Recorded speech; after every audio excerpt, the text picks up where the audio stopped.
চলন আর খাদ্যাভ্যাস অনেকটা জমিদারের মতোই।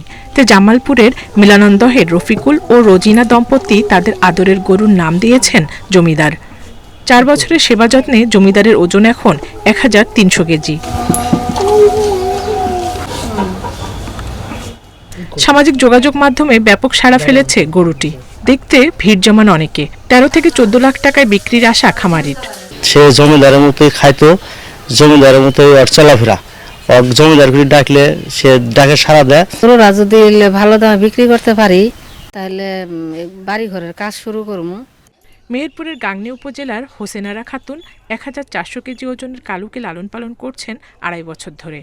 স্থানীয় বাজারে এত বড় পশুর চাহিদা না থাকায় ভালো দামের আশায় আনা হবে ঢাকার হাটে। আমি যে শ্রমটা তাকে দিয়েছি সেই শ্রম অনুযায়ী যদি আমি 20 লক্ষ টাকা তাকে বিক্রি করতে পারতাম তাহলে আমার মনের আশাটা পূর্ণ হতো। প্রত্যেক দিনের জন্য 800 টাকা ব্যয় হয়।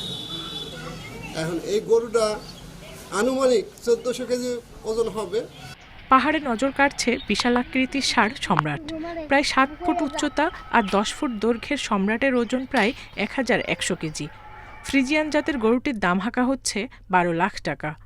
প্রাকৃতিকভাবে লালন পালন করায় পাহাড়ি গরুর চাহিদা বেশি, জানালেন প্রাণী সম্পদ কর্মকর্তা। আমাদের পাহাড়ি গরু হওয়ার কারণে এখানে স্বাভাবিক খাবার খেয়ে বড় হয়।